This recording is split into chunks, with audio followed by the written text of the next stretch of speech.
Metode pembelajaran adalah cara yang digunakan oleh guru untuk mencapai tujuan pembelajaran. Di sini ada 8 metode yang biasanya digunakan, yaitu yang pertama adalah metode ceramah. Metode ceramah itu merupakan salah satu bentuk cara komunikasi guru melalui penuturan dan penjelasan secara lisan. Meskipun guru itu dia menjelaskan secara lisan, tetapi dia juga perlu menggunakan media pembelajaran untuk membantu memperlancar komunikasi di dalam kelas, seperti media gambar, bagan, grafik, dan lain sebagainya.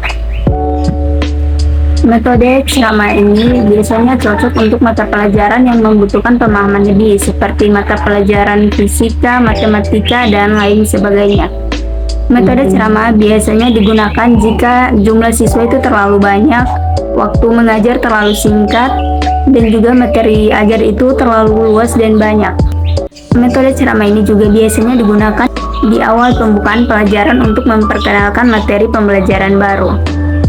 Yang kedua ada metode diskusi. Metode diskusi itu merupakan metode yang cocok untuk meningkatkan kreativitas dan keaktifan siswa di dalam kelas. Menurut pengertian, diskusi itu merupakan bentuk interaksi antara dua orang atau lebih untuk memecahkan sebuah masalah atau mencari kesepakatan bersama. Di dalam diskusi itu, setiap anak diwajibkan untuk bertukar pendapat mengenai topik yang dibahas. Adapun hal-hal yang perlu diperhatikan saat menerapkan metode diskusi, yaitu yang pertama adalah guru harus menetapkan topik diskusi itu sesuai dengan materi yang sedang diajarkan. Kemudian materi topik yang diberikan itu harus menarik. Yang kedua adalah guru harus membentuk kelompok itu secara adil berdasarkan kemampuan siswa agar setiap siswa itu dapat bekerja sama dengan baik. Yang ketiga, setiap siswa itu diberikan kesempatan yang sama untuk mengeluarkan pendapat dan aspirasinya secara bebas namun terarah. Yang keempat, guru perlu memantau waktu untuk diskusi dapat terlaksana dengan baik. Yang kelima, peran guru dalam metode diskusi adalah sebagai pimpinan diskusi. Nah, untuk itu, guru itu harus dapat memadu dan memberikan petunjuk terkait jalannya diskusi agar tidak ada kelompok yang mendominasi. Adapun manfaat dari metode diskusi, yaitu yang pertama adalah siswa memiliki kesempatan untuk saling berpikir dan bertukar pemahaman. Yang kedua, siswa terlatih untuk mengeluarkan pendapat dan aspirasi secara bebas namun terarah. Yang ketiga, dapat meningkatkan sikap toleransi antar siswa karena menghargai pendapat orang lain. Yang keempat, itu memberikan kesempatan kepada siswa untuk berpartisipasi aktif secara merata. Yang ketiga, ada metode tanya jawab. Metode tanya jawab itu merupakan salah satu metode yang sering juga dilakukan oleh guru atau digunakan oleh guru. Nah, metode tanya jawab itu di mana guru akan memberikan pertanyaan yang berkaitan dengan materi ajar kepada siswa dan siswa menjawab, begitupun sebaliknya. Pertanyaan-pertanyaan itu digunakan guru untuk menstimulasi siswa untuk berpikir. Nah, metode tanya jawab ini juga biasanya dilakukan atau digunakan untuk menguji tingkat pemahaman siswa terhadap materi yang diajarkan. Keempat adalah metode demonstrasi. Metode demonstrasi merupakan cara mengajar guru dengan memberikan petunjuk dan contoh secara nyata kepada siswa terkait proses terjadinya peristiwa atau benda. Metode ini cocok digunakan dalam mata pelajaran biologi dengan memberikan contoh demonstrasi berupa perubahan wujud pada benda. Lanjut pada metode yang kelima, yaitu metode resitasi atau pemberian tugas. Metode resitasi merupakan cara mengajar guru dengan memberikan tugas tertentu kepada siswa di lingkungan sekolah dan dapat dipertanggungjawabkan oleh mereka.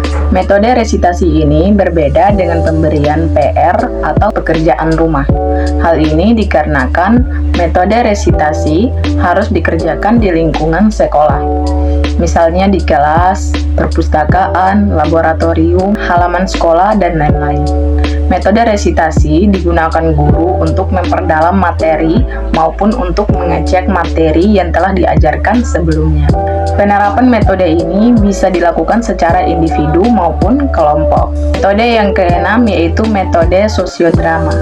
Metode sosiodrama biasa dikenal dengan metode role playing atau bermain peran. Metode sosiodrama merupakan salah satu cara mengajar guru dengan memerankan, mendramatisasikan, mempertunjukkan suatu keadaan atau peristiwa sosial. Contoh dari metode sosiodrama adalah mata pelajaran bahasa Indonesia, materi cerita rakyat, mata pelajaran sejarah, materi peristiwa rumusan Pancasila. Tidak semua mata pelajaran dapat menerapkan metode sosiodrama ini. Hanya beberapa mata pelajaran yang mengandung hubungan sosial, peristiwa atau keadaan yang dialami orang, situasi sosial, maupun permasalahan yang terjadi di masyarakat. Metode yang ketujuh yaitu metode karya wisata. Metode karya wisata merupakan metode yang digunakan guru dengan cara mengunjungi tempat-tempat tertentu untuk menunjang kegiatan pembelajaran. Metode karya wisata memiliki tujuan agar dapat mengamati langsung objek-objek di lingkungan nyata sesuai dengan topik materi yang dibahas. Karya wisata berbeda dengan tamasya. Hal ini dikarenakan tujuan tamasya adalah untuk liburan, sedangkan karya wisata itu terikat dengan tugas belajar. Misalnya tempat yang dijadikan objek pada metode karya wisata adalah pabrik, perkebunan, museum, peternakan, dan sebagainya. Metode yang kedelapan yaitu metode eksperimen. Metode eksperimen merupakan metode pembelajaran dengan cara siswa melakukan percobaan untuk membuktikan hipotesis yang diterapkan sebelumnya. Metode eksperimen bisa dilakukan di laboratorium maupun di luar laboratorium. Proses belajar siswa dalam metode eksperimen adalah merumuskan hipotesis atau dugaan awal, melakukan langkah-langkah yang sudah diterapkan, mengamati, menganalisis kesesuaian hasil dan hipotesis, serta menarik kesimpulan. Tujuan dari metode eksperimen adalah siswa dapat membuktikan kebenaran dari suatu teori melalui kegiatan ilmiah.